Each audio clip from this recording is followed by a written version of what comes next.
श्री सीताराम जी सरकार की जय। श्री हनुमान जी महाराज की जय। श्री गौरी शंकर भगवान की जय। श्री अयोध्या धाम की जय। श्री सरयू महारानी जी की जय। सब संतन की जय, सब भक्तन की जय। जय जय श्री सीताराम। मानस जी में काकभूषुंडी जी जब अपने जीवन का अनुभव गरुड़ जी को बताते हैं तो वहां काकभूषुंडी जी कहते हैं, ईश्वर अंश जीव अविनाशी, चेतन अमल सहज सुख राशि, सुमाया बस भयउ गोसाई, बंध्यो कीर मरकट की नाई। जड़ चेतन ही ग्रंथि पड़ी गई, यद्यपि मिशा छूटत कठिनाई। जब ते जीव भयउ संसारी, छूट न ग्रंथि न होई सुखारी। वास्तव में स्वरूप क्या है?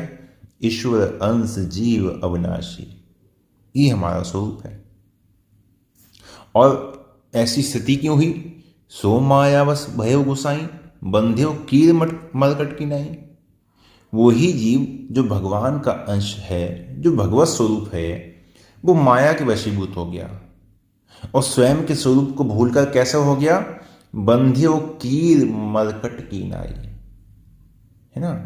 कीड़े मकोड़े पशु पक्षी जानवर उनकी भांति बंध गया माया में। है कौन? भगवत स्वरूप है। इस जड़ और चेतन दोनों के संबंध में क्या हुआ? जड़ चेतन ही ग्रंथि पड़ी गई। यद्यपि निशा, यद्यपि छूटी, ये झूठी है, ये सत्य नहीं है, लेकिन फिर भी छूटत कठिनाई, ये छूटती नहीं है।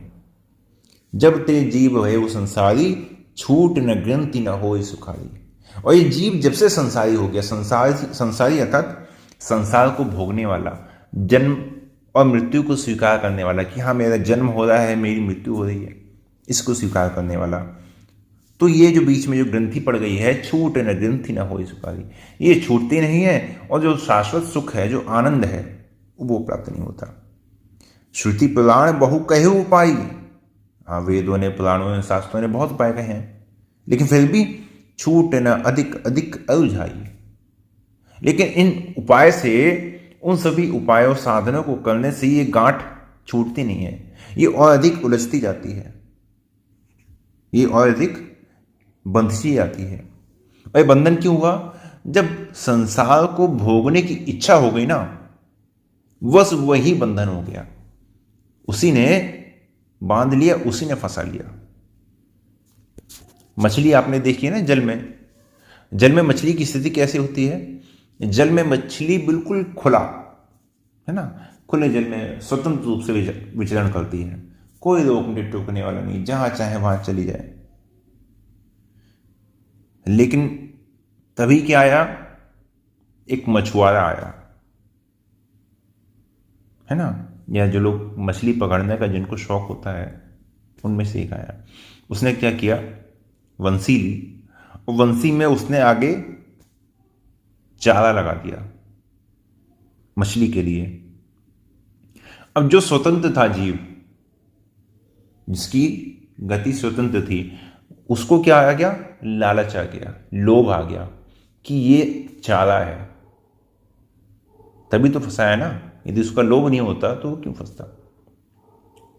तो मछली क्या करती है? उस चारे को देख के निगल लेती है, और निगल लेती है और फंस जाती है।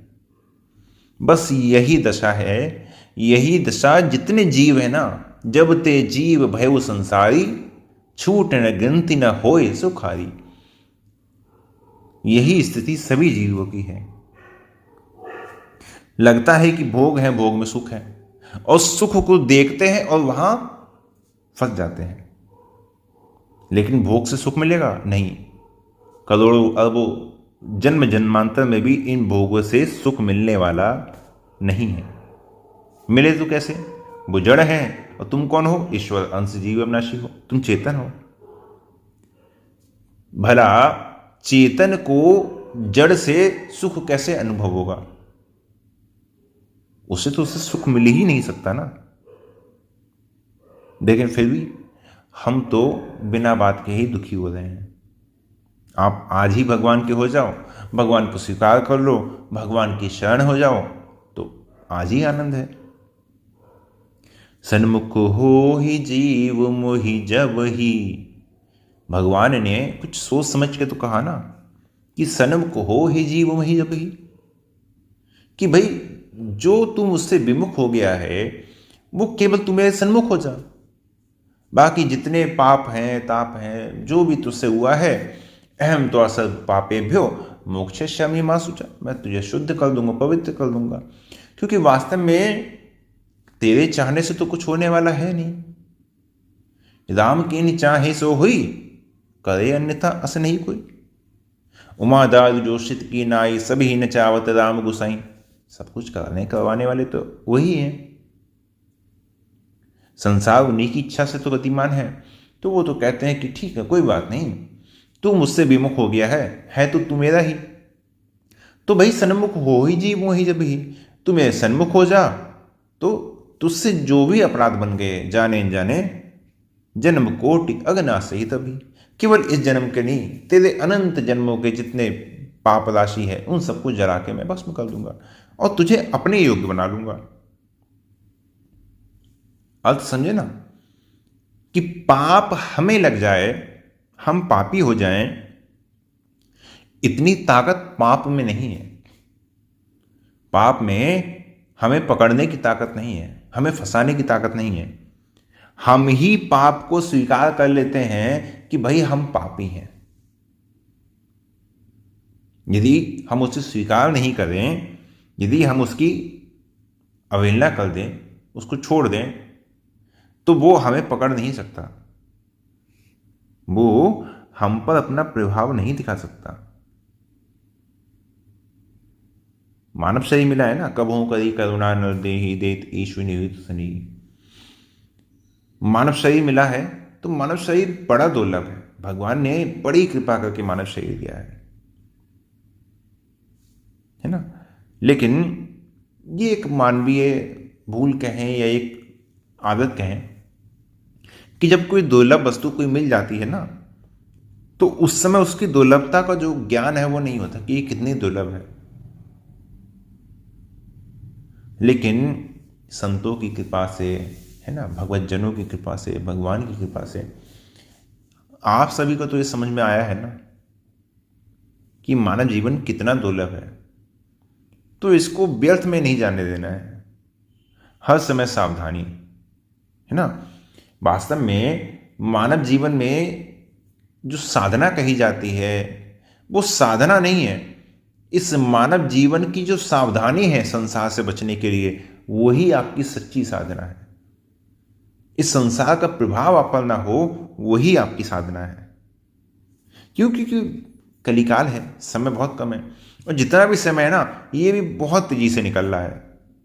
जितना समय चला गया उतना तो ये शरीर मर गया, उतना तो ये शरीर नष्ट हो गया। अब कितना समय बाकी है इसका पता नहीं है। लेकिन समझते हैं ना, ये सब विचार करने की शक्ति, इतना समय बाकी है, इतना नहीं है, हमें क्या करना चाहिए क्या नहीं करना चाहिए, किस में कल्याण है, क्या सही है क्या गलत है, ये सब विचार करने की जो शक्ति है ये केवल मनुष्य में है, पशु में नहीं है, देवताओं में भी नहीं है अपना विचार करने की शक्ति। अगर देवताओं में विचार करने की शक्ति होती तो देवता भजन में नहीं लग जाते। क्यों बार बार देवताओं को घमंड हो जाता है? उनमें विचार करने की शक्ति नहीं है, ये शक्ति मनुष्य में है। ये शक्ति केवल मनुष्य में है। मनुष्य इस बात को समझ सकता है, मनुष्य ही इस बात को जान सकता है। मानव शरीर की जितनी महिमा है वो जगह जगह आई है। मानव शरीर की महिमा ग्रंथों में, मानस जी में, सब जगह मिल जाती है। और दुर्लभो मानुषो देहो, इस शरीर को बड़ा दुर्लभ बताया गया है। अब ऐसे मानव शरीर को प्राप्त करके पशु पक्षियों की तरह काम करना क्या ठीक है? जब दुर्लभ मानव शरीर मिला है तो शरीर से कुछ काम भी ऐसा करो जो दुर्लभ हो, जो सबके लिए सुलभ ना हो। काम भी कुछ ऐसा करना चाहिए। जो दूसरे शरीर में नहीं हो सकता, जो दूसरे शरीर के लिए बिल्कुल दुर्लभ है, हो ही नहीं सकता, ऐसा दुर्लभ काम इस शरीर से करना चाहिए। देवता भी जिस काम को नहीं कर सकते उस काम को तुम कर सकते हो, और वही काम करना चाहिए, वही काम करना चाहिए। क्या अच्छा है क्या बुरा है इसका विचार करने की शक्ति, इसकी ये सब सोचने की शक्ति भगवान ने मनुष्य को दी है ना। अपने स्वार्थ करने के लिए तो कुत्ता कहें, ऊंट कहें, सुअर कहें, जितने भी पशु हैं, अपना स्वार्थ तो सब सिद्ध कर लेते हैं, लेकिन परमार्थ में पशु पक्षी नहीं जाते हैं। लेकिन देखते हैं ना आज की स्थिति मनुष्यों की भी यही है। मनुष्य परमार्थ में नहीं जाता, बिल्कुल पशुवत स्थिति हो गई है। गोस्वामी जी लिखते हैं, सूकर कूकर ऊंट खर, बड़ पशुअन में चार, तुलसी हरि की भक्ति बिन, बैसे ही नर नार। सुअर, कुत्ता, ऊंट है ना, गधा, ये पशु है ना, ये अपना स्वार्थ सिद्ध कर लेते हैं। और तुलसी हरि की भक्ति बिन, बैसे ही नर नार, ये भगवान का भजन नहीं करते। उसी प्रकार यदि मनुष्य भगवान का भजन नहीं कर रहा है तो वैसे ही नाना, तो मनुष्य भी वैसा ही है जैसे ये पशु है। मनुष्य में और पशु में कोई अंतर नहीं है। आपको स्वयं विचार करना चाहिए कि जो काम आप कर रहे हो, जो काम आप करते हो, क्या वो आपके लिए ठीक है? क्या उसके करने से आपका कल्याण हो जाएगा? अगर नहीं होगा तो उस काम को करने की जो अभी तक गलती की है, उस गलती का सुधार कौन करेगा? उस गलती का सुधार कैसे होगा? आप करोगे, कोई दूसरा आके करेगा? भाई अपनी गलती का सुधार तो आपको ही करना है ना। जैसे अपना उद्धार भी आपको ही करना है, दूसरा तो कर नहीं सकता। तो उसी प्रकार अपनी गलती का सुधार भी आपको ही करना है, कोई दूसरा नहीं कर सकता। गलती क्या है? जब ते जीव भयो संसारी, संसार को अपना मान लिया। जो भगवान है, जो हमारे हैं, जो हमारे सुहृद हैं, उनको छोड़ दिया, उनका त्याग कर दिया, उनका विस्मरण कर दिया। वो तो बार बार कह रहे हैं ना, अखिल विश्व यह मोर उपाया, सब पर मोरी बराबर दया। मेरी दया सब पर है, सब मेरे ही हैं, सब मेरी ही संतान है। सब ते पुनि प्रिय मोहि निज दासा, यही गति मोर न दूसर आशा। पुनि पुनि सत्य कहूँ तो ही पाही, मोहि सेवक सम प्रिय कोई नाही। अपनी भक्ति की बात भी कहते हैं, अपने सेवक की बड़ाई भी करते हैं, और ये भी कहते हैं, निज सिद्धांत सुनावो ही तो ही, सुन मन धर सब तजी भज मोहि। मेरा सिद्धांत यही है कि जितने आस भरोसे हैं, एक भरोसो एक बल एक आस विश्वास, जितने आस भरोसे संसार में तेरे हैं, उनका त्याग करके तू बस मेरा नाम ले, तू मेरे आश्रित है ना, तू मेरे आश्रित है, तू केवल मेरा होकर रहे। किसी दूसरे का आश्रय स्वप्न में भी तेरे हृदय में नहीं आना चाहिए, तब तो मेरी शरणागति है, अन्यथा मेरी शरणागति नहीं है। मोर दास कहाई नर आशा, करई तो कहूँ कहाँ विश्वासा। जो मेरा दास कहलाकर, कि भाई हम तो रघुनाथ जी के हैं, हम तो राम जी के हैं, जो मेरा दास कहलाकर किसी दूसरे से आशा रखे, करई तो कहूँ कहाँ विश्वासा। फिर बताओ, ऐसे धोखेबाज का क्या विश्वास मैं कर सकता हूँ? राम जी भी कहते हैं कि जो इस प्रकार से मेरी शरण में है, कि दास तो मेरा कहलाता है, लेकिन विश्वास किसी पे है कि भैया तुम काम कर दो, अंकल जी तुम काम कर दो, सेठ जी तुम काम कर दो, तो मोर दास का ही न दासा। जिसको किसी से भी आस है ना, वो मेरा दास नहीं है, और ऐसे सेवक का मैं भी भरोसा नहीं कर सकता। करई तो कहूँ कहाँ विश्वासा। राम जी भी कहते हैं फिर ऐसे व्यक्ति का, ऐसे सेवक का मैं भी विश्वास नहीं कर सकता। तो इसलिए मानव शरीर बहुत दुर्लभ है और इसमें भी भगवान ने अपनी प्राप्ति के सारे साधन, सारे मार्ग खोल रखे हैं। साधन धाम मोक्ष कर द्वारा, ये सबका द्वार है, यहां से सब जगह जाया जा सकता है। पाई न जेहि परलोक सवारा, परलोक को संवारने के लिए, भगवत प्राप्ति के लिए, भगवत धाम जाने के लिए ही शरीर मिला है। संसार को भोगने के लिए शरीर नहीं मिला।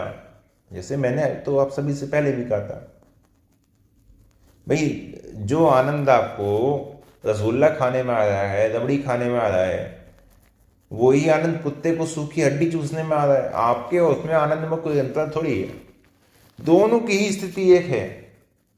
वो जिस स्थिति से, जितने आनंद से वो हड्डी चूस रहा है ना, उतने ही आनंद से आप रसगुल्ला खा रहे हो। आप ये मत सोचो कि मानव शरीर मिल गया तो मानव शरीर में आके आपने कोई बड़ा काम कर दिया, अरे हम कुत्ता होते तो हम रसगुल्ला कैसे खाते।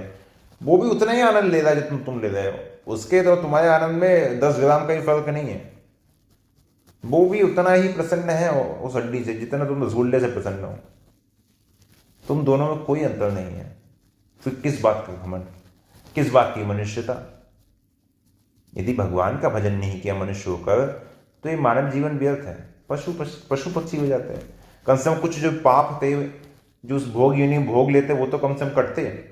वापस मनुष्य शरीर में आ गए, फिर ढेर लगा दिए पापों का। एक मानव शरीर में जितने पाप हो जाते हैं, वो जीव 84 लाख योनि तो भटकता रहता है, भोगता रहता है। जैसे तैसे भगवान ने कृपा करके मानव शरीर दिया भी, तुमने फिर वही पाप का पहाड़ तुमने फिर खड़ा कर लिया, तो क्या किया। इसलिए मानव शरीर मिला है तो बड़ी ही सावधानी से, क्योंकि आपकी सावधानी ही आपकी साधना है। सच्ची साधना तो यही है जो आपकी सावधानी है। और भगवान ने अपनी प्राप्ति का मार्ग बता रखा है, अपनी प्राप्ति का मार्ग खोल रखा है। पुरुष नपुंसक नारी वा जीव चराचर कोई, सर्व भाव भजी कपट तजी, मोहि परम प्रिय सोई। वो तो कहते हैं कि जो भी मुझे अपना माने, जो भी मेरा भजन करे, वही मुझे सबसे अधिक प्रिय है। और आज के लिए यही विश्राम देते हैं। जय जय श्री सीताराम।